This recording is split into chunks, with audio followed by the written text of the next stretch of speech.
Hello, all you theater lovers, both out and proud and on the DL, and welcome back to Broadway Breakdown, a podcast discussing the history and legacy of American theater's most exclusive address, Broadway. I am your host, Matt Koplik, the least famous and most opinionated of all the Broadway podcast hosts. This episode actually was going to not exist. I was going to have just a blank episode this week because due to scheduling reasons, nothing was really lining up to have an episode released.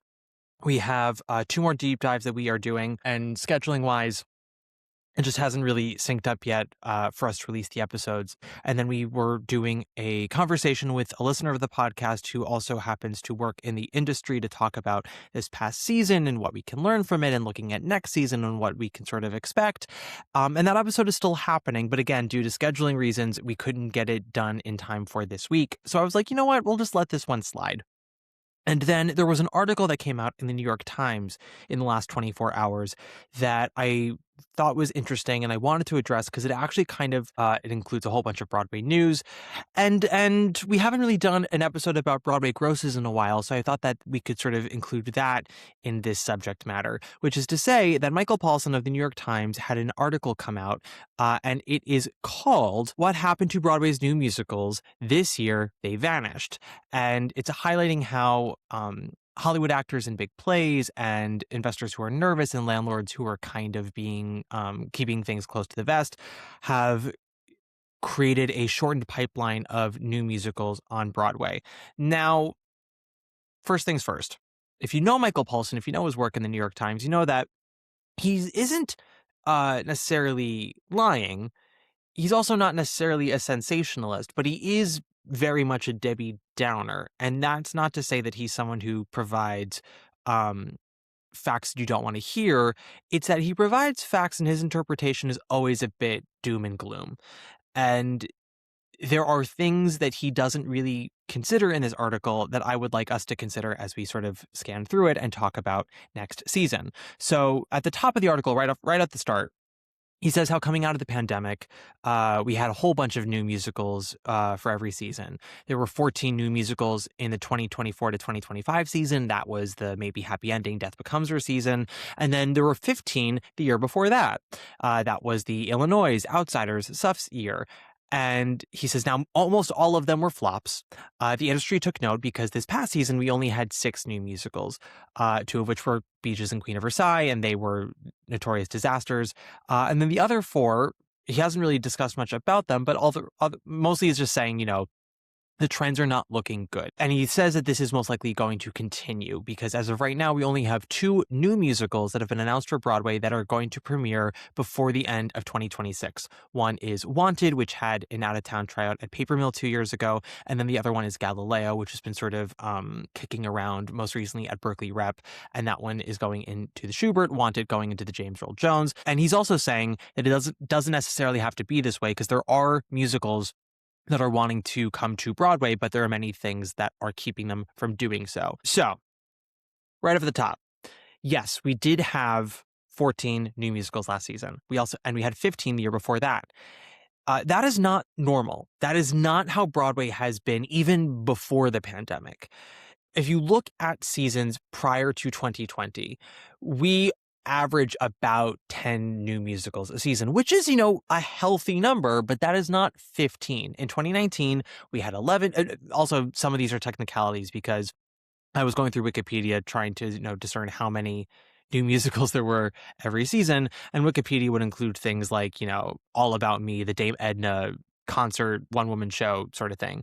And so my assumption is that was considered eligible by the Tony Committee, but that's not really a new musical. But even so, with that said, 2019 we had 11.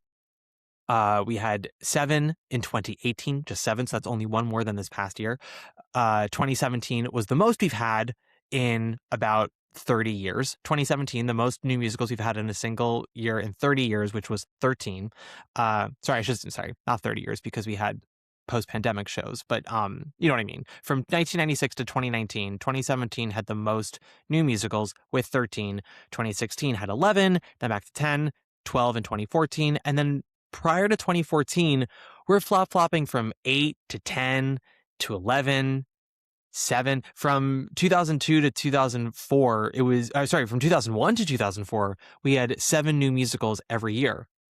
And on those years, we would have 2, sometimes 3 new musicals recouping. Worst case scenario, 1. 1999, we had 8. None of those shows recouped. 1998, we had 8 or 9 new musicals, depending on your litmus test of that, and only one of those recouped, which was The Lion King. 1997, we had 7 new musicals, none of them recouped. 1996, 7 new musicals, 2 recouped. So let's start with that, which is to say that new musicals recouping on Broadway has always been rare. It is high risk, high reward. It is not normal to have 15 new musicals in a season. Honestly, probably not since the 1940s or 50s. And to see how this is nothing new, all you have to do is read William Goldman's The Season to learn how doom and gloom on Broadway has always been the case. As Al Hirschfeld said in Broadway: The Golden Age, I've been hearing about the death of Broadway since I was wearing, short pants. And same is true here. Michael Paulson is not wrong. The numbers don't lie. We did have 14 last year, 15 the year before. That is not normal. So why did we have so many when prior to the pandemic, we, would max out at 13 over the course of 24, 5 years? Well, one thing that Paulson does talk about is how there was a backup of new musicals that kind of came in a flurry when Broadway reopened after a year and a half of being closed, and a lot of shows did not come back. So were all these open theaters. So that's one thing. There was available real estate. Another thing was there was a major tax incentive with new works on Broadway, actually with all Broadway shows, that allowed shows to have a better chance of recoupment, because even if you only recouped 90% of your investment, once you got your tax incentive at the end of your run, that kind of pushed you into the black. That was something that happened with the revival of Parade. As I understand it, Parade almost fully recouped in its Broadway run. I believe it lost money on the road, but due to its tax write-off, it ended up recouping overall at the end of when all was said and done.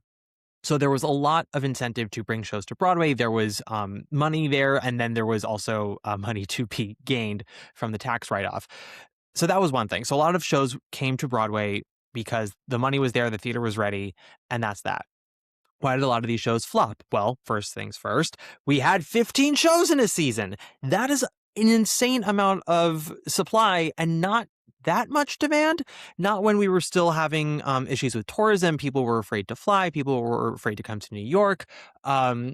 Tickets are very expensive. A lot of these properties were untested. They would have out-of-town tryouts at the Old Globe or La Jolla or Arena, 2-3 years prior to their Broadway run.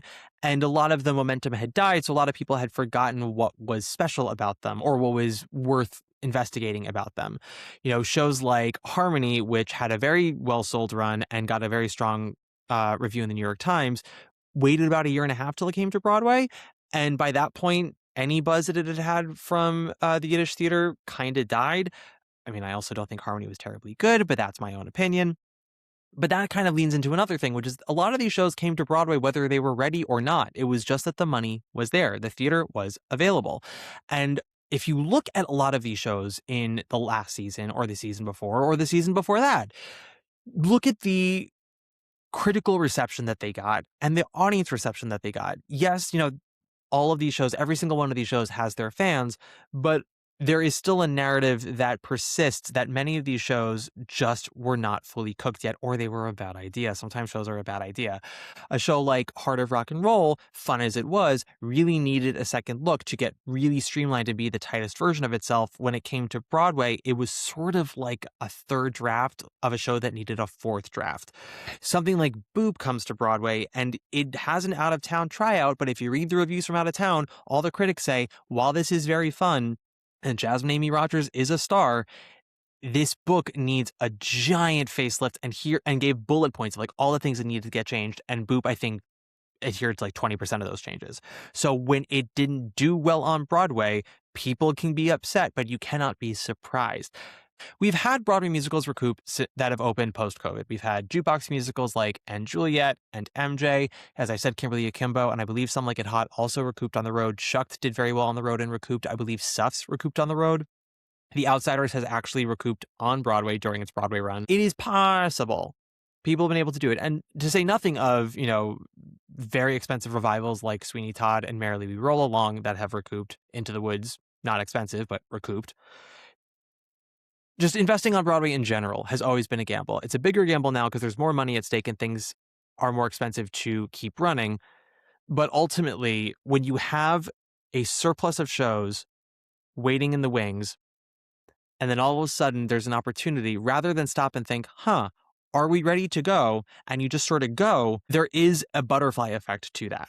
So Boob coming to Broadway and not fixing all of its problems, Lempicka coming to Broadway and not fixing all of its problems, Redwood coming to Broadway at all of that impacts the shows after that, right? That is something that everyone in the industry has to consider. No one wants to make a bad show. That's never anyone's intention. But in order to make a good show, you have to be incredibly shrewd and you also have to be ruthless. You have to be willing to kill your own darlings if it is what's best for the show. You also need to check your ego and understand that sometimes the best idea is not going to be your idea. If you want to be a good collaborator, you have to acknowledge when someone on your team has the correct idea, even if it overshadows your contribution, right? And you often hear stories of songs that are kept in shows because it's the songwriter's favorite and they really fought for it, or a moment that, the star performer really demanded to keep in there, even though it ultimately kills the vibe of the show. Also, you hear these stories of songs getting rousing standing ovations or songs going viral on TikTok and Instagram, but then the song in the show is actually kind of detrimental to the show itself. Think about a funny thing happened on the way to the Forum. The infamous story of the opening number of that show, where the script is kind of locked and loaded. It is set, and Sondheim basically has to write songs around it. And so the trick is to find songs in moments of the show where the audience needs a breather. And the opening number was a tough nut originally to crack. Sondheim wrote a song that told the audience straight up front, this is a Greek show, but it's not about tragedy or war. This is a comedy. And the director, George Abbott, said, I cannot hum this. We cannot set the show on the foot of, atonal music. Give me a song I can hum. So Sondheim writes a little soft shoe called Love is in the Air, which is, kind of accurate to what the vibe of Forum was in terms of the themes. But they go out of town with the show and it's just dying. Everywhere it's going, it's dying and they don't know what to do. And Jerome Robbins comes in and he sees the show and he goes, the opening number is wrong. What you have is a big brassy farce and you open the show with a very soft, lovey-dovey soft shoe. Everyone thinks they're about to see a Noel Coward show and then you give them Borscht Belt. So you need to tell them that that's what this is. And Sondheim gets all grumpy and he goes, well, I did that, but George Abbott said he couldn't hum it. And Jerome Robbins says, okay, Steve, do another one that he can hum. And Sondheim, to his credit, was like, you know what? Fair. Let me do the same mentality of the first song, give it the hummability of the second song, and give it the energy that will set the tone of the show. And that's what gave us Comedy Tonight, and that's what made the show work. So rather than digging in his heels and going, no, I did my job, you should look to George Abbott to make it work. They all figured out what to do, how to make it all work. And there are other songs that in other shows that are beautiful songs that get cut because we just need to get to a plot point faster. Think of Come Down from the Tree from Once on This Island, a beautiful Aronson Flaherty song. You should listen to it on I think it's in the Lost in Boston series. Lillias White sings it and it's gorgeous. Audra McDonald also sings it, I believe. And it's a wonderful, wonderful song, sung to T Moon right after the opening number, but ultimately it was decided that we needed to get to adult T Moon faster because we needed to get to the inciting incident of the show, which is T Moon and Daniel and that love story. So we did not have 3.5 minutes to spare to sit and watch, child T Moon come down from the tree, even though it does tie into the end of the show. And ultimately, that is for the best. We don't get stories like that, really, anymore with new Broadway musicals. You don't hear stories of a song that was great, that people loved, but ultimately it wasn't healthy enough for the show, getting cut. Okay, so Michael Paulson says, what happened? How did the new musical, Long Broadway's fundamental building block, become so scarce that the new drama critics circle opted to forego an award this year for Best Musical, and 2 of the 5 nominations for Best Score went to music composed for plays? Well, they didn't have to go to plays. They could have gone to Queen of Versailles and Beaches, but the Tony nominators were being bitches this year. Listen, I do not begrudge them Beaches. That show is a show. I do begrudge them Queen of Versailles. It's not a great score, but worse scores have been nominated. This leads us to the 3 bullet points that Paulson talks about of what ultimately is leading us to this, what he calls dearth of new musicals. We already started to talk about the art portion. He says art, money, and real estate. Art, aka a script, and for musicals, a score that are both more or less ready to go. We already kind of talked about this, but that is a major component to why a lot of these shows have not found success on Broadway. Is there are ideas there are things that work, but there are a lot of either super large chunks that are muddled. For me, that was something like Boop, where I thought that the script was just so confused, and I thought that there were 2 or 3 banger songs and then like a bunch of songs that were just sort of there. His second point, money. Mounting a play or musical costs millions of dollars. This is also true. There is a new tax incentive for New York State with Broadway theater. I'm not sure how it relates to the previous one. I'm not sure if it's quite as enticing as it once was, but that has been implemented still, and thus investors could have more reason to invest in some of these shows. But it is costing more money these days. One is inflation. She's a bitch to everybody. Second is, I hate to say this, but unions. Union negotiations over the years have created higher price tags for everybody involved. Some of those are absolutely warranted. Landlords are also asking for giant chunks of money that I think is pretty fucking criminal. And then there are also people on the payroll now for a lot of these shows that weren't necessarily on the payroll to begin with. There was a Broadway revival within the last 2 or 3 years where a listener who is an aspiring associate producer, won't say their name, but they showed me the breakdown of the running costs for this revival that they were asked to be an associate on. And they said no, even though it was very enticing. It was going to have a lot of clout to it, and did. But he said, showing me this breakdown, he was like, there's absolutely no way that they're going to recoup or even like recoup half of their investment on this. He's like, the running cost is insane. He's like, and look at this. And he showed me that there was a section where there were producer fees for the top producers of this revival. Now, producer fees are not totally out of the ordinary, but ultimately most producers take a small fee just, so they can keep their offices running, so they can, do their business day to day. And ultimately they're doing their job, which is keeping the show running. But they do not get a giant chunk unless the show is making a lot of money. Again, it's sort of, they need incentive for the show to do well. So they will do their hardest to make it work. Because if they do their hardest and it succeeds, then they make a lot of money from what the show makes.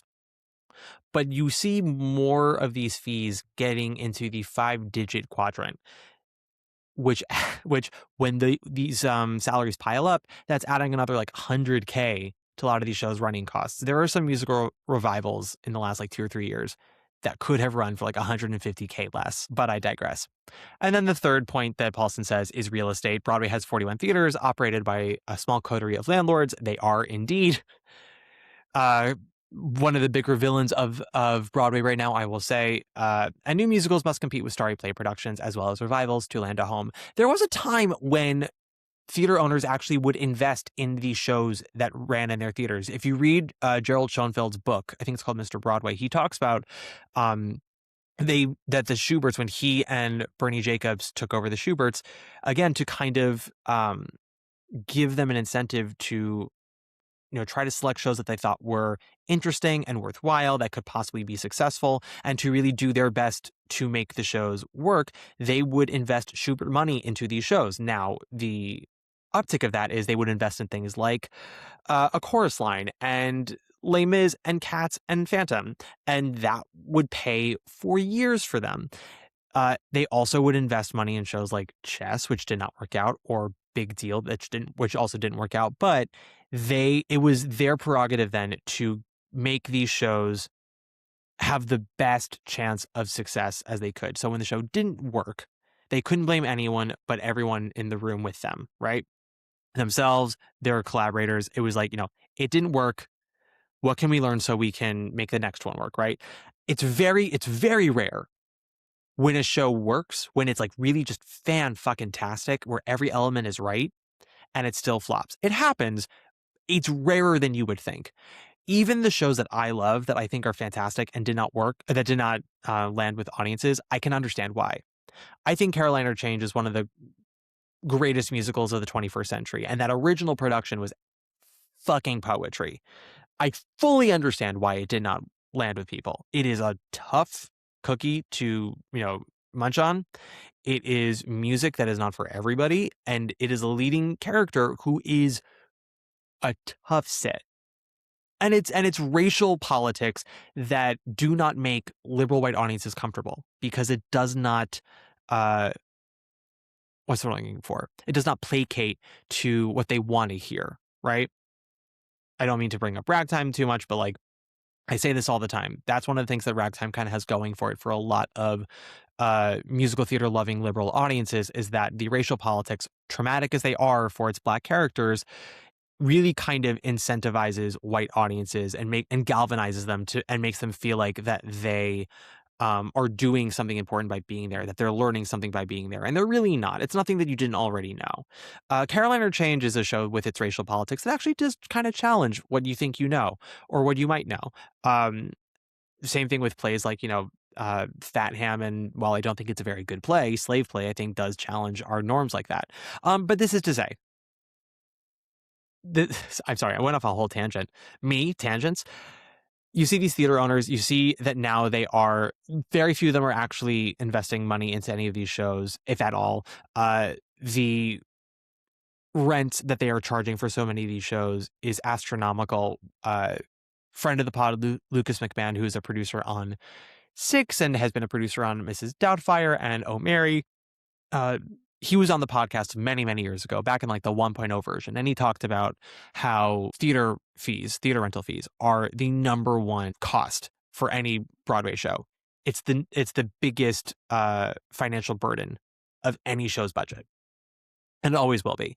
Some shows have gotten lucky in the last couple of years due to theater sitting empty and landlords desperately wanting the theater to be filled. I know for a fact that part of the reason why Beaches and Titanic were able to go to Broadway was that the Schuberts and and ATG, respectively, gave them extraordinarily good deals on their rent, just so that way the theater could be filled. These theater owners want shows that make money for them. And while a Broadway musical could be successful, more likely it's not going to be. They need the theater to be full. They need people to be buying refreshments and merchandise. And even if, say, something like, Hell's Kitchen is technically running, but it's running at half capacity for 6 months, that's, 750 people a night who are not buying concessions, as opposed to art at the Music Box, which is fully selling out 1,100, seats a night. That's a lot of people buying wine and soda and popcorn and what have you.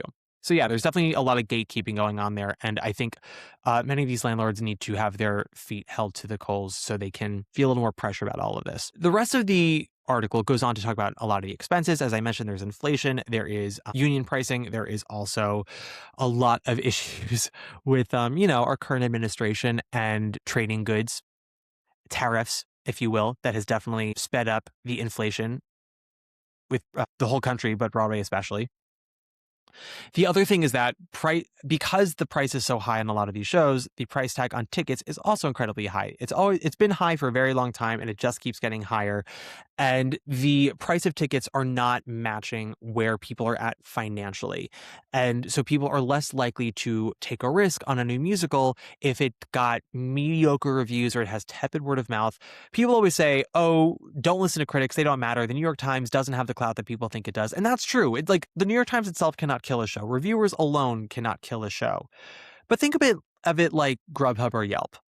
If you're looking for a place to go for a date, let's say, or you're looking to order in for a Friday night, and you're looking at the ratings that all these restaurants or these bars have, you are more likely to go for a place that has 4.5 stars from 3,000 reviews than a place that has 3 stars from 1,000 reviews. Now, it's possible that the place with 3 stars has just been very unlucky and has had like 900 Karens take to the internet to, fully sync their rating by a full star. And it actually could be this amazing hole in the wall, hidden secret that you would love. But you're not going to take that risk. And the same is true of Broadway. If you are coming in from out of town, or if you're just a New Yorker in general, and you're interested to see what the season has to offer, and you read the New York Times for a new musical, and the review was kind of tepid, and you go, I don't know. Well, let me see what Variety had to say. Variety's also kind of tepid. Then you read The Hollywood Reporter. That one's positive. But then you read Entertainment Weekly, if you're reading Entertainment Weekly, and that one's negative. You're reading Vulture. That one's negative. Then you're reading, Charles Isherwood, wherever the fuck he's writing now, and that one's positive. You don't know where to go. And then you're starting to ask around. You're looking on Show Score. You're going on Instagram. And ultimately, the vibe is just not selling, and thus you don't put your money there. You put your money towards something else that has much greater confirmation for you. It's something that ticket pricing is something between producers and landlords. Again, we're talking about these very frustrating landlords. There's this expectation that because the tickets are scarce, you're only getting a couple hundred seats a night for what should be this big event that you should want to see. The pricing comes in way too high, and people get turned off and they do not buy their tickets. And then the prices get lowered eventually because nobody's buying the tickets. And that then puts a stink on your show.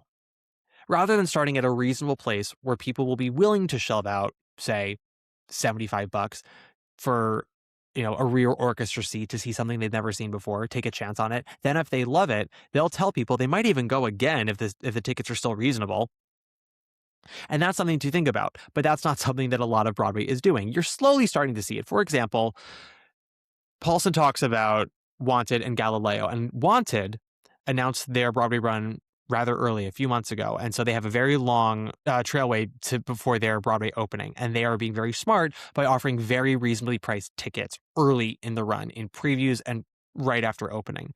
This is something we saw also with Shucked. This is something we saw with many new musicals that either didn't have an out-of-town tryout, or their out-of-town tryout was so long ago that they need to build up buzz again, so they need to fill the theater. Even if you look at Paddington, which also has announced its Broadway run officially at the Hirschfeld. We talked about this before. You're welcome. Paddington's pricing for all of its, 3 weeks of previews is pretty, decent for what is a big ticket musical. For a show that, is coming directly from London, where it's sold out until September, that has won 7 Oliviers, is critically acclaimed, it's IP that is very recognizable. It's going into a theater with 1,400 seats, which is a very nicely sized theater, but considering people thought it might go into the St. James, which has another 300 seats, they could really be doing dynamic pricing up the ass and fuck themselves. And for the first 3 or 4 weeks, it's actually pretty okay. It gets pricier after opening night, but not by like a huge margin. Those are definitely prices that they will hike up if the demand calls for it. It's a very tricky game to figure out, right? He quotes the head of Broadway banking at City National Bank, Eric Peacock, who says that Broadway itself is an optimistic industry. Nothing makes sense. None of it pencils out. But despite that, you still see bank accounts open up for shows that could be 6 months down the line, 5 years down the line. There are shows there's a pipeline of shows that are being developed, and this is true. Many shows are waiting. There's also new roads that come to Broadway that everyone is trying to reconfigure. Out-of-town tryouts are very helpful. They are also the most expensive way to see if your show works. More often now we are seeing shows doing workshops and then opening directly on Broadway, things like The Lost Boys. That is very scary because if there are bumps in the show, you don't know until it's in front of an audience. And the minute you do your first preview, it's out on the internet and people start finding out about songs that are terrible that need to get cut. And maybe you do cut the song, but you still have to waft off that stink for about 3 or 4 weeks. And those 3 or 4 weeks are money that you could be losing right now. You want to, whether you like it or not, as a Broadway producer or Broadway creative, the moment your show starts performances in New York City, it's basically open as far as the internet is concerned. It's unfair, but it's the truth. And so you have to think about just how ready your thing is, how fully baked your thing is. And if it's not fully baked, be prepared and be ready to make changes quickly, because the only way to ward off the sense of doom for your show if something isn't working is to change things immediately and get those people who wrote you off early to come back and see the progress you've made, which has happened. It's absolutely happened. But out-of-town tryouts themselves are still the best road to Broadway. What an out-of-town tryout looks like now is a little different. It used to be that you raised your capital, you found a theater in Chicago or Boston, DC, if you really wanted to get out of the way, Seattle or San Francisco, and you would do about 4 to 6 weeks. You would put your show up in front of the audience, you would get reviewed by the critics. If it was working, word of mouth would come to Broadway. You would tool it up, and you would be coming in knowing what you had with what you think is the best version of it, and people getting buzzed. You hear success stories about this all the time, like Hairspray trying out in Seattle. I would love to do a deep dive episode on Hairspray and really talk about the out-of-town process with that, because the thing about Hairspray that was so exciting was it was a movie that, it was IP that was known, but it was not like they were adapting Jurassic Park. This was not a billion-dollar movie that the world knew. This was a cult film that was the most successful film of John Waters, who is the king of cult films. And so it had a fan base. It made a star of Ricky Lake, but it wasn't a super known property. So it was more that there were, a couple 100,000 people who had their eye on it, all of them in New York. And when it goes to Seattle, the reviews are such that everyone in New York takes notice. And so when it comes to New York, that very first preview, it's like 98% the Hairspray that we know and love. And it goes off like fucking gangbusters. And when I tell you that New York exploded from that first preview, and that show became a sellout hit right after that preview, that is the benefit of taking the time to really develop your show, going out of town with your show, and really, experimenting with what you have and what the audience is responding to, and how that can benefit New York ticket buyers.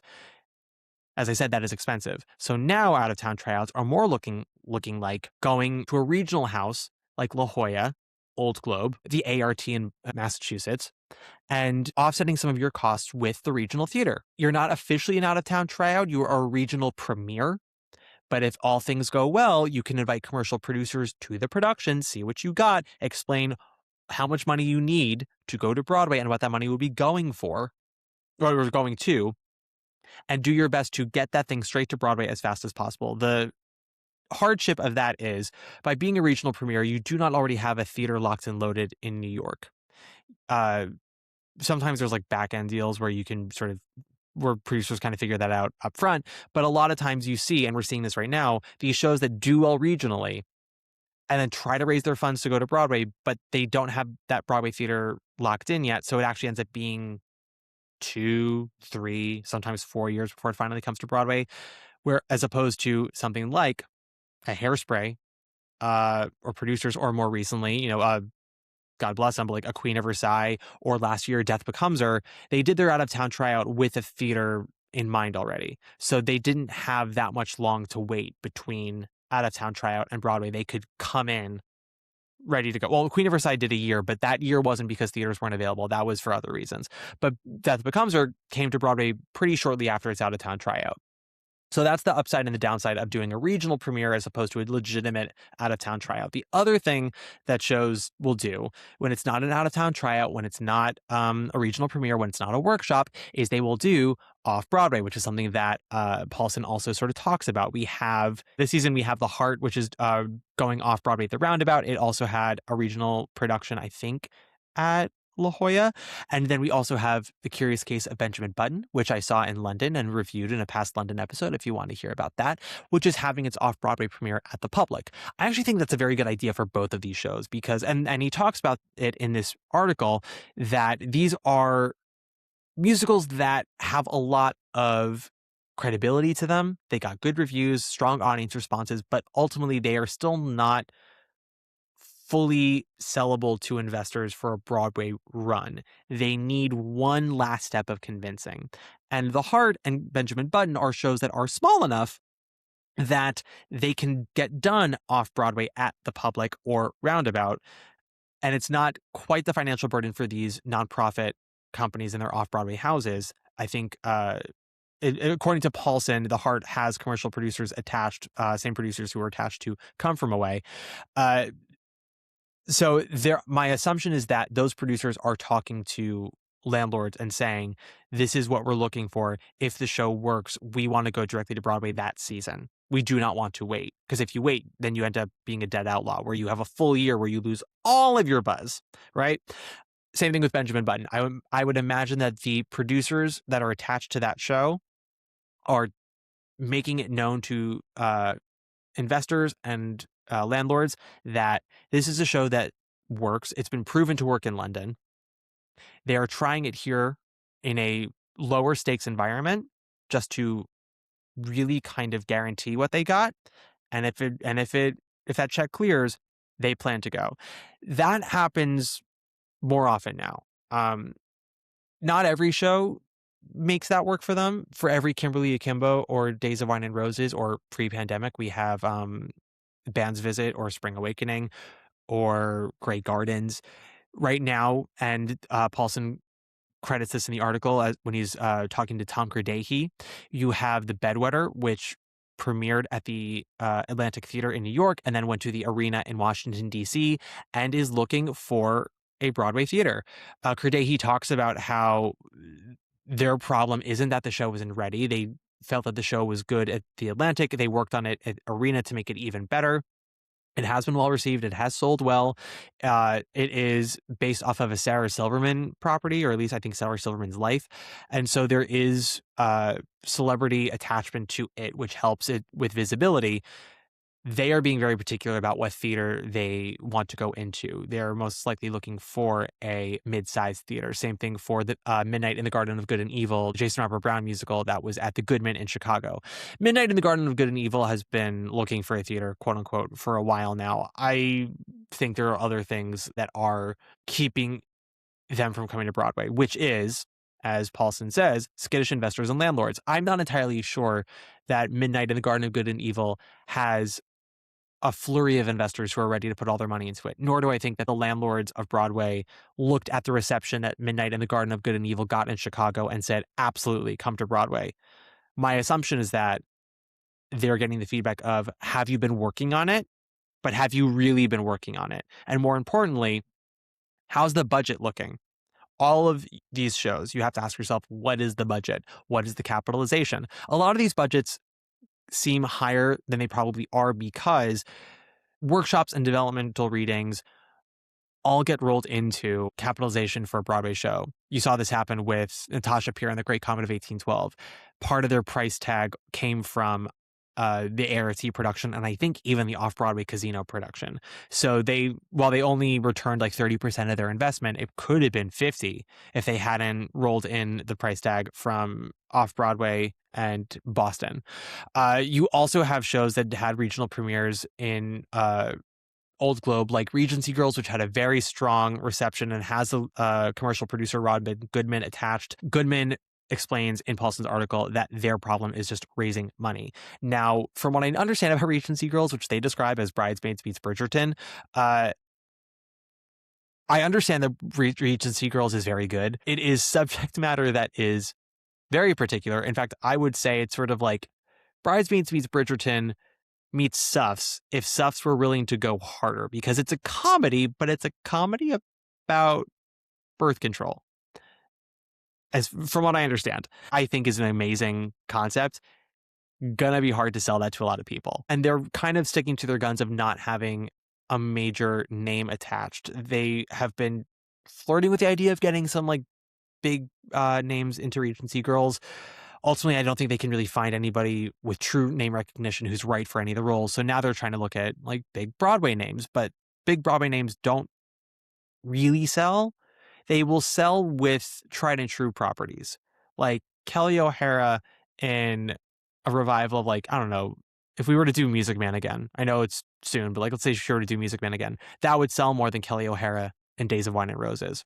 Look at Kelly O'Hara in Fallen Angels, right? With Rose Byrne. Rose Byrne, already a bigger name than Kelly, but the two of them together in a nonprofit where there is a subscriber base in a 700-seat theater of a property that is by Noel Coward. That's a lot of, those are a lot of names that thrown together lead to ticket sales, as opposed to Kelly O'Hara and Brian Darcy James in a musical version of a movie that a lot of people don't know. And once you hear the plot, it's very depressing, right? Names very rarely alone sell tickets. Because then Paulson talks about how a lot of theaters instead want to go for plays, primarily plays starring movie stars or TV stars, because those are more sure bets. Sometimes they are. Sometimes. They've proven to be a good investment for Robert Downey Jr., for Denzel Washington, for George Clooney. Less so for Adrian Brody.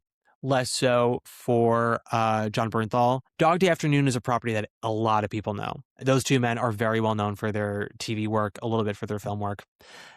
And Dog Day Afternoon started with very high ticket sales. It is now on TDF for every performance, whereas they were easily clearing $1 million a week, like $1.2 million a week during previews and soon after opening. Reviews and word of mouth and lack of Tonys have absolutely killed its buzz, and now it is averaging way lower. We will talk about that in a second when we get to grosses, but the same thing for The Fear of 13, which has cut its run short, starring Adrian Brody pretty soon after his second Oscar win. And, feel how you feel about Brody. He is a name and was a bit of a draw for Fear of 13, again, at the beginning of previews. Him and Tessa Thompson together in this, technically speaking, transfer from London, where it got Olivier nominated. Ticket sales started strong, and then it's taken a nosedive. Word of mouth is a major killer. So even, named actors are not necessarily a done deal. There has to be something beyond that. It has to resonate with the demographic that you're trying to reach that's buying these tickets. You see, I talked about this kind of recently. I mentioned the movie Obsession. And if any of you are movie people or even box office people, you'll know that Obsession is having a historic box office run right now. A movie that cost less than $1 million to make. It was purchased by Focus Features for $15 million.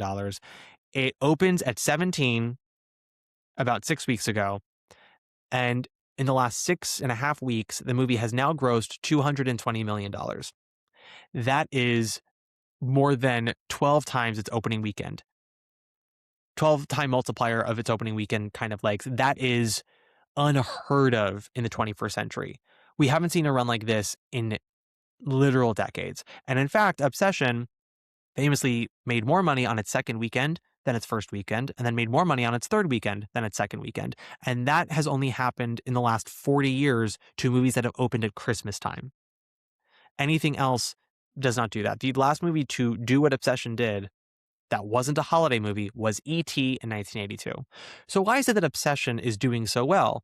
Well, first of all, it is a good movie. It's a good concept that is told well. It's got very good acting.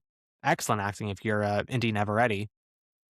But it's also striking a chord with a particular audience. The Gen Z moviegoers see this movie and they see themselves on screen and they see themselves being portrayed well and interestingly and thought-provokingly.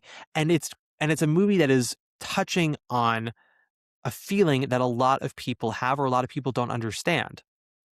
The idea of autonomy, toxic relationships, the difference between romance and obsession, between love and romance, of intimacy, of communication, of loneliness, of isolation, of how the nice guy can actually become a predator. All of these things are in this 100-minute horror film.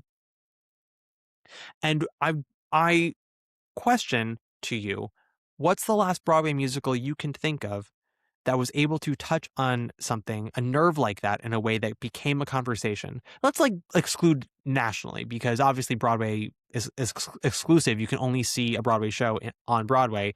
And if you're lucky, it's 1,800 people a night. Usually it's about 1,000, 1,100 people a night. So you're not getting, 500,000 people across the country every day seeing your film or seeing your Broadway show. But what was the last Broadway musical you can think of that really started a cultural conversation in New York? I can't really think of one post-COVID. I really can't. Uh, Best one I can think of is probably Dear Evan Hansen. Probably. And then that started its own conversation when it went viral on Love It or Leave It. But even the shows that have done, the musicals that have done well on Broadway, they aren't really creating a conversation. They're doing well within the subsect of Broadway theater goers, but it's not branching out. And before you say to me, well, Matt, how far can Broadway really reach? I would argue that there are Broadway plays that have absolutely become cultural talking points. Some just in New York, some a little more outside of New York, and some nationally. Oh, Mary has become an absolute gangbuster culture zeitgeist in New York, in London. It's about to, go on tour and do extremely well there, I guarantee you. But beyond that, people who don't live in New York know about Oh Mary. People who don't live in New York know about John Proctor as the villain, right? We have had quite a few plays. People knew about Appropriate. Yes, Sarah Paulson was the star, but Sarah Paulson is not Meryl Streep. She is not this internationally renowned movie star. She's not leading billion-dollar franchises. She is one of the leading ladies of the camp cult gay demographic, the Ryan Murphy fandom, if you will. And so her being on Broadway and Appropriate, yes, was big, but also it was that Appropriate as a play became a talking point for a lot of theater goers. It became a hot ticket because of its quality and because of its subject matter and because of its excellence. And that is something that I don't see a lot of Broadway musicals happening. And that is something that Paulson isn't really talking about in this article. He does talk about the financials. He does talk about the theater owners. He does talk about how there were an influx of new musicals that came and sort of went, but he doesn't really talk about how none of them lived up to their reputation of being the American musical. In the article, people are being interviewed and they're saying, like, we're going to stick with it because this is what we do. Broadway does musical theater better than anyone. Not always. Not always. Many of these musicals have blown. For many of them, the reason why they did not succeed was because they blew. Now, he does talk about lack of theater availability and a lot of these shows looking for the right theater. So with that in mind, let us take a quick look at last week's grosses and see where we are at in terms of theater availability. Keep in mind that this past weekend was Father's Day as well as Juneteenth. I'm not sure how many people are going to see a Broadway show to celebrate Juneteenth, but maybe more than I expect. I don't know. When it comes to Pride, I tend to just sort of stay on my couch and watch Sense and Sensibility. Other people like to go out and party. Maybe other people want to go and see, Death Becomes Her. That is their right. But so looking at the grosses from this past week, we've had quite a few shows go up in their grosses, a few go down, some by a large amount, some incrementally. Right at the top, we have & Juliet, which grossed just over $600,000 at 72% capacity. When you take out credit card fees, that's about $500,000 for a show that costs about $750 to run, maybe $8 at this point.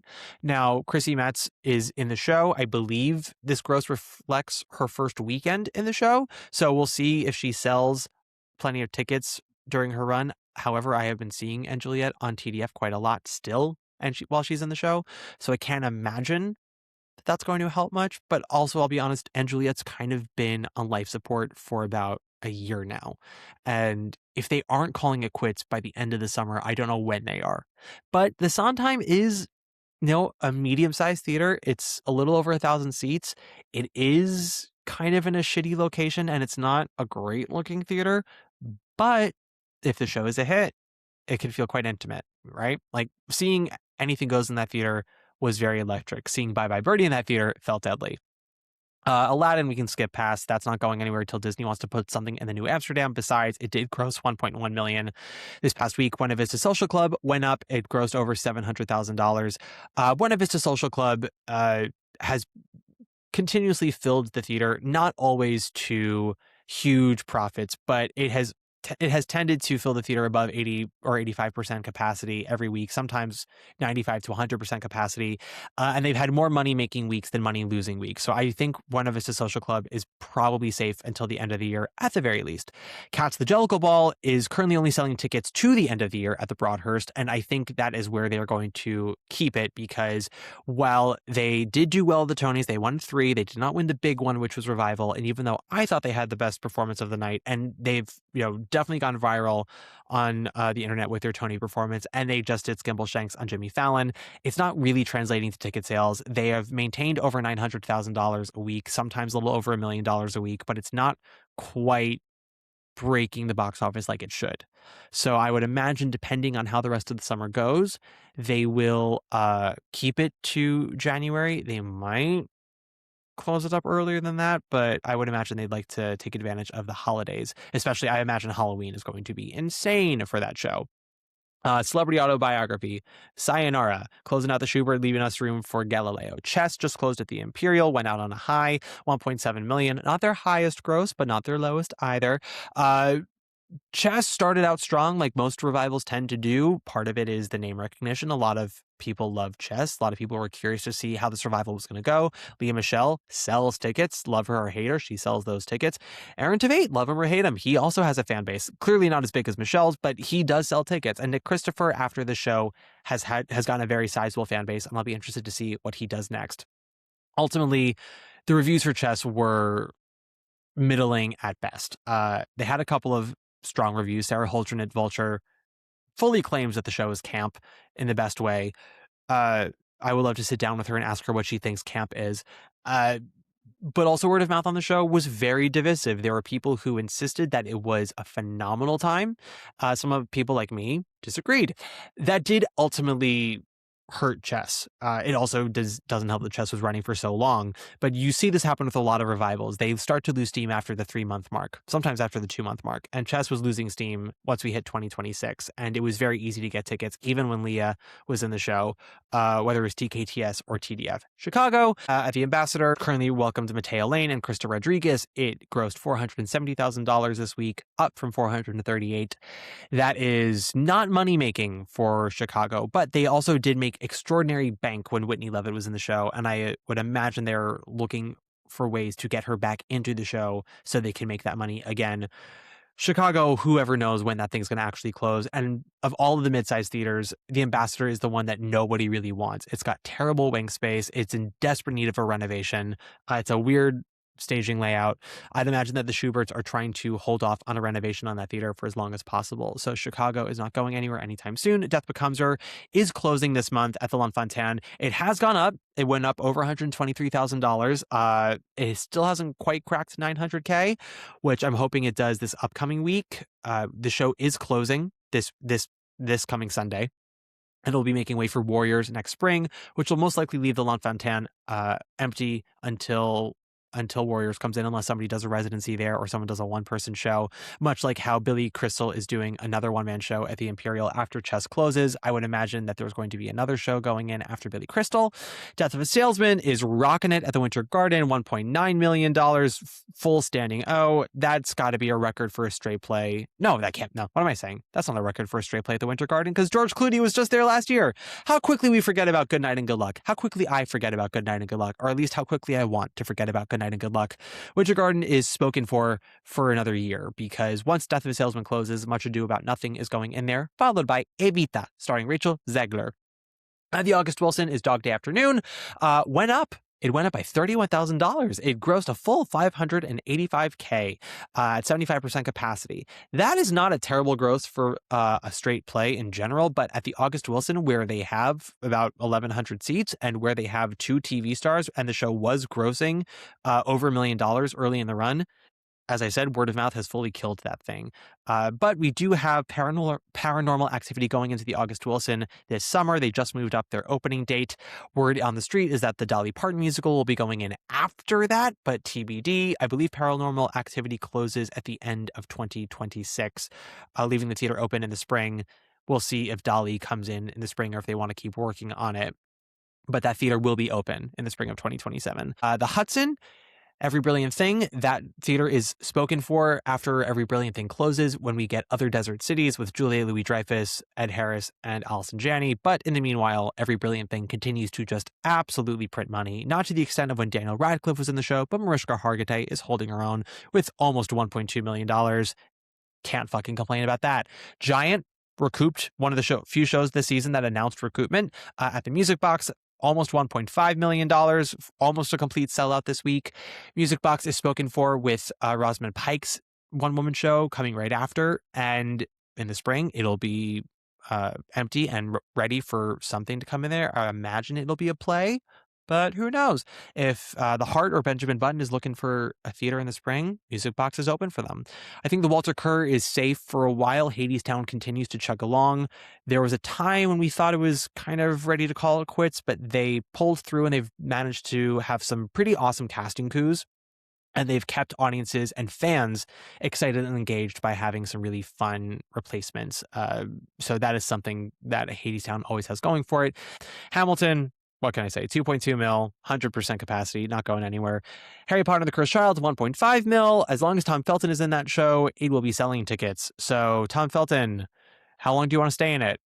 Joe Turner's Come and Gone at the Ethel Barrymore went back to over $1 million this week. Very exciting, although it had been kind of going down in the grosses for a while. Not that any of this really matters. The show is a limited run anyway, and nothing is claiming the Barrymore after them. So it's not like they're cutting this run short. I don't think that they're going to fully recoup, but they will not have lost their entire investment. So that is saying something. Just in Time, that is a show that did recoup. It has not sold in the way that it did when Jonathan Groff was in the show, but it is selling. This week, it's gone down to its lowest gross in a while, under 600K, 84% capacity. Part of that is because Jeremy Jordan has been on vacation. Jeremy Jordan has been able to surprisingly keep that show afloat. Again, a few 100K shy of when Groff was in the show, but as I said, the show has recouped. They made their money, and it actually has a pretty low running cost. So I would imagine that even at over $700,000 in grosses like they were last week, that is probably a slight profit for them. Maybe Happy Ending had a pretty low gross last week with 633,000, going up to 710,000 this week at the Belasco. It's about to become the longest running show at the Belasco, which sounds impressive until you realize that it hasn't even cracked 700 performances yet. So that's just how many shows have closed very shortly at the Belasco. Also, by the way, Just in Time has announced tickets up until October at the Circle in the Square. So they may extend past Jeremy's contract. I don't know who they have in mind to go into the show, but Circle in the Square is a desirable theater for a lot of people. It's not a lot of seats, so you can do a lot of dynamic pricing there. They've had a lot of success with things like Enemy of the People and Romeo and Juliet, and of course with Just in Time. There was a moment where Baker's Wife really wanted that theater, but I think Baker's Wife, that transfer is dead. TBD. Belasco, also not like the most desirable theater. It has had its successes. We saw this happen with, Goodnight Oscar and Network, and maybe Happy Ending has done way better than people expected, but we'll see what happens. I would imagine if things don't turn around soon for maybe Happy Ending, we might see this close up shop after New Year's, but still that's an over 2-year run for the show, and that's great. MJ at the Neil Simon, not going anywhere with 1.6 mil. Moulin Rouge, as we know, is closing up at the Al Hirschfeld. Hasn't cracked 800,000 this weekend. I expect ticket sales to pick up towards the end of the summer as it goes to its closing weeks. But right now, there doesn't seem to be a huge incentive for fans to go see the show again. Oh, Mary with Maya Rudolph at the Lyceum. I think that no one should really think of the Lyceum as an option for anything for a while. Not until we get word that they've run out of Marys, because at the moment, O'Mary seems to be just fucking killing the game when it comes to replacements. And they get really interesting, awesome people to play Mary, and that gets people constantly at the Lyceum, and that's amazing. Operation Mincemeat at the Golden. Like O'Mary, they do not say that they're open-ended. They just keep announcing extensions, which is tricky and, dishonest, but good for them. It keeps them in the press every time they say we're extending. And Mincemeat has been on a profitability streak lately. It's not fully where it was when it opened. This week they're at 675K, which is that's a very healthy gross for the Golden. Not nearly the highest that they've ever had. It's also not a full capacity week. They're at 89% capacity, but I would say Operation Mincemeat is safe for a while. Definitely until January, maybe until next March. I'm sure there are plays that are desperately wanting the Golden, so that's just a matter of how badly the Schuberts want whatever's looking for the Golden. Proof at the Booth, it's a limited run, but that's another show that started out very strong and reviews and word of mouth and lack of Tony nominations absolutely killed its momentum. You can get tickets for it on TDF all the time. $730,000 this week. Solid capacity, 92%, but again, considering where it started, it's not great. Ragtime, doing great for Lincoln Center Theater. Also, nothing's really cleared for the booth right now, but as of this moment, I don't think anything's going in there once proof has closed. So any play revivals, musicals could go in there. Again, maybe even Benjamin Button could go into the booth if they really wanted an intimate theater. The Beaumont is spoken for once Ragtime closes in August, which I think is a good thing. Once Ragtime went past its first extension, I believe everyone had to move off of their Lord contract and go into a full Broadway contract. So Ragtime became exponentially more expensive to run. And so while it is doing very well for them, it's not making heaps of money for them. And so closing Ragtime when they are is probably for the best, especially since they won't be able to keep the majority of their cast past August. And that is a major selling point and one of the main reasons why this production is successful. So them doing A Few Good Men in the fall and Sound of Music with Jasmine Amy Rogers in the spring is a good move. Schmigadoon at the Nederlander is running until January. It just had its highest grossing week yet of 1.18 mil and almost full capacity. That's great for them. Considering they just won Best Musical, 4 Tonys, including Best Musical, you'd hope that they would be an SRO at this point. That might be building. We'll see what happens in July and August. But I mean, this is a show that I think will continue to sell decently until the end of its run in January. I don't expect them to go past that. I expect them to take it on tour and make bank with that, which will leave the Nederlander open into the spring. As I understand it, that might be where Damn Yankees is heading, which has been announced but has not confirmed its dates or theater. There were rumors of it going into L'Enfantin, but I think it's going to the Nederlander. 6, the musical at the Lena Horne, went down. One of the few shows to go down in its gross this week. 6 has been on life support for months now, genuine months. What was printing money for the first 3 years of its run, it is now. I mean, that show must cost pennies to run because they are at $553,000 this week in their grosses, $453,000 when you take away the credit card expenses. And there's no way that that's a profitable week. I can't imagine that it is. If it is, they've created some amazing deal with the writers and the designers and the actors, where with all the coverage that they have and whatnot, that they've been able to keep this running at $400K a week. That would be fantastic for them, but I don't think that's true. I would imagine the Lena Horne to be available for any shows that want it. If not the fall, then definitely in the new year. Stranger Things, The First Shadow at the Marquee, they've already announced that they're closing. They did get to go up in grosses, almost $900K this week. Nothing has been announced for the Marquee. I doubt any show really wants it. That theater is ugly. It is a decent location, and the Marriott has done some nice stuff to its marquee and to its entryway so people have a better idea of how to get into the theater, but it's just not a desirable theater for most people. Ballisters just closed up at the Friedman, had a decent run, not a gangbusters run, but a decent run, and MTC has announced its new season, so of course the Friedman will be taken in the new year.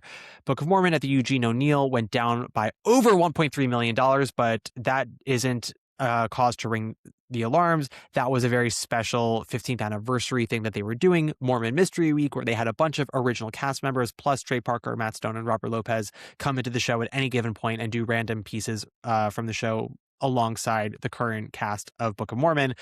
And because of that, they had their highest grossing week ever, I believe, with 2.2 mil. And so now they're at a more normal 850K, which is fine. I believe that is still, if not making money, breaking even for them. That said, Book of Mormon has been on a downward streak for the last year. And so I would imagine that they have another year in them. I don't think the Eugene O'Neill will be available in January. I imagine it'll be available about a year from now. If not a year from now, a year and a half from now. So it's not on death watch, but she's coming. Fear of 13 of the James Earl Jones did go up slightly, but again, 500K, 71% capacity. As I said, Hollywood stars are not a guarantee. They just are not. Now, of course, if Denzel did Fear of 13 or George Clooney did Fear of 13, no one would care. They would just go see it. But Adrian Brody is not that caliber of Hollywood actor. He is not that top echelon. He's respected. He's a great actor, but he's not truly a movie star. But also, if this show were better, if it were better received, I think we would be seeing healthier grosses right now. But even so, the James Earl Jones is spoken for in the fall. Great Gatsby at the Broadway, it did go up in grosses, but only up to $775,000. This is a show that was clearing over $1 million a week for over a year, proving all of us wrong, proving me wrong. A show that I do not care for, a show that I do not have respect for. But I do respect its hustle, and I do respect how long they have lasted at this point. That said, they are definitely losing money. They've been losing money for a few weeks now, and they will continue to lose money. They don't have anyone in the show right now that is clearly selling tickets. Eva Noblezada is back in the show with Reeve Carney, and they both have their fan bases, but I think this is Eva's third time in the show at this point. Clearly, the demand to see her has gone away. And once she and Reeve leave, that's a nice rhyme, the demand will be even less. So we'll see what happens. And then, of course, when summer ends and tourism will fade and kids go back to school, I imagine the grosses will be even lower. But that said, I don't know of any shows that are super hungry for the Broadway in the same way that there aren't many shows that are super hungry for the Majestic. Dreamgirls reportedly has the Majestic, but now I'm hearing that Dreamgirls might push to next season. Purple Rain, the Prince musical, was also going to go into the Majestic, but now they are taking time to retool. So if they have figured their shit out by the spring and Dreamgirls is waiting for a full year, maybe Purple Rain will take the Majestic. Or if Dreamgirls ends up coming in the winter and Purple Rain is ready, maybe Purple Rain can go into the Broadway. That would be a nice thing. Lion King and the Mitskoff, not going anywhere. Almost $2 million. And it's been running for almost 30 years. It's the obsession of Broadway. And by that, I mean literally the movie obsession in terms of its run. Lost Boys of the Palace had its highest grossing week yet, 1.4 mil. That is a nice, healthy gross for it. That is a money-making week. They need a lot more of those in order to return their investment. But this is an encouraging sign. I don't think we're going to see Lost Boys go away just yet. Too soon to tell how long this might last. I don't know if this is a minor boon or if this is a steady stream that we'll see for a few months now or even a year or two. But at the moment, we don't have anything to worry about. Outsiders went back to being over $1 million this week at the Jacobs. I don't think Outsiders is going away, at least for another year. But the Jacobs is prime property. It's a medium-sized theater that a lot of people would love to have.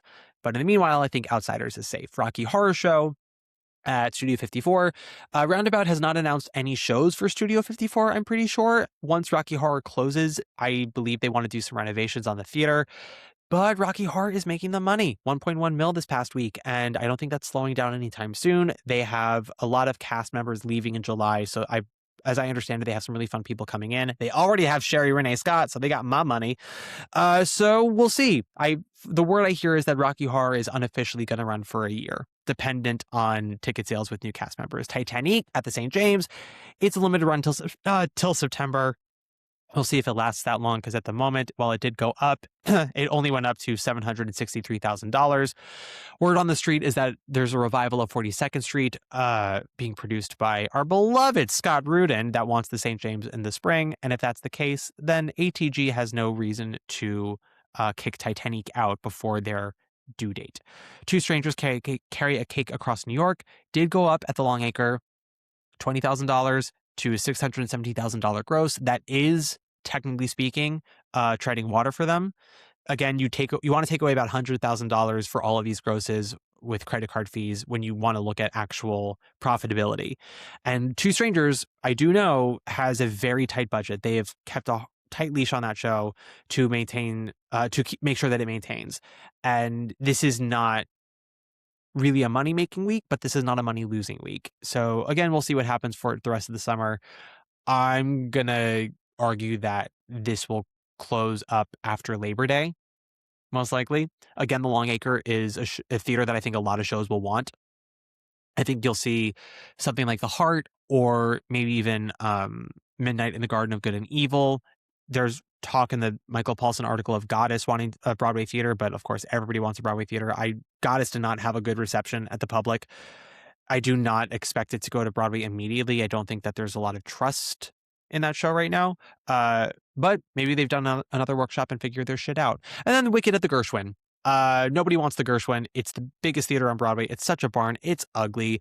Wicked's been there for 23 years almost and is still grossing over $1 million.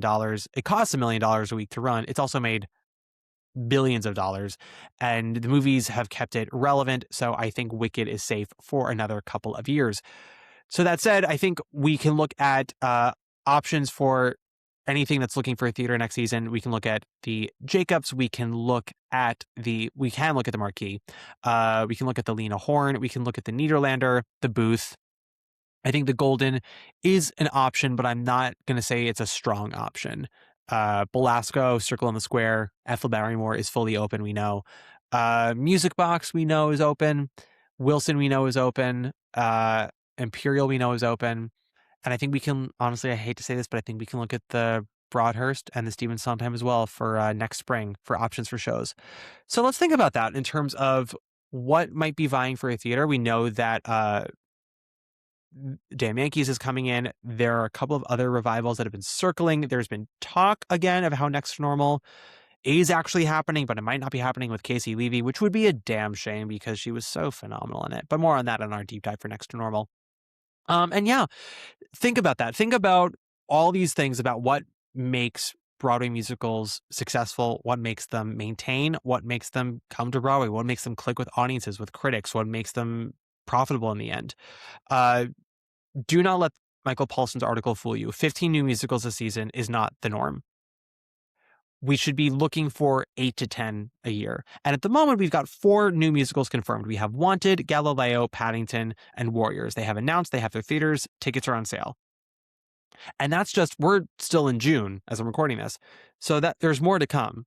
And if The Heart works at Roundabout and that transfers, and if Benjamin Button works and that transfers, now we have 6. We don't need 15 musicals. We just need 8 to 10, and we need like 5 or 6 of them to be good. And then it becomes a robust season, right? Like, if I may, we look at the 2005 year, which had 11 new musicals, only 2 of which actually recouped, but our 4 best musical nominees, Light in the Piazza, Spelling Bee, Dirty Rotten Scoundrels, and Spamalot. It's a really strong lineup. I think we talk about this a lot of how that's kind of the last really great best musical lineup. I think the next one after that is probably 2017 with Dear Evan Hansen, Great Comet, Come From Away, and Groundhog Day. But of course, with all of these musicals, people have their opinions of quality. So we don't need 15. We already have 4. We're definitely going to get at least 7. This coming season is already shaping up to be better than last season, but we'll talk more about that next week with our special guest. In the meantime, if you like this podcast, please give us a nice 5-star rating or review. You can subscribe to the Discord channel and talk more about everything we talked about today. I'm sure this article was already shared on the Discord channel, so you can read it there. You can subscribe to the YouTube channel. You can subscribe to the Substack. The next couple of episodes, we have this talk with Sean Nyberg, I believe next week. After that will be our deep dive on Line of the Piazza. I'm going to try to get the deep dive on Next to Normal after that. Then I'm closing things out with a recap of this past season, Broadway Breakdown, and specifically some very important announcements of what we plan to do with this podcast going forward and how all of you can help. So keep in mind with that. Then we're going to take a quick hiatus, give or take a review here and there. And then we will have our Backstage Pass 4-episode miniseries on Seussical, going from inception to Broadway premiere to its post-Broadway legacy. And we have interviews with original cast members Kevin Chamberlain, Janine LaMotta, Michelle Pock. We have David Holstenberg, the original music director. We have Joyce Chittick. We have Stafford Arima, the resident director. And I have a couple more interviews coming up. I don't want to announce them in case anything falls through, but it should be a good series. I'm excited to work on it for you guys. And that's it. So for this episode, what Broadway Diva do we want to close out with? You know what? Because she's coming back to Broadway again in Rocky Horror Show, fuck it. We're going to close that with Miss Sherry Renee Scott because I really want to. So yeah, we will see you guys next week. Thank you for this amuse-bouche episode. Take it away, Sherry. Bye.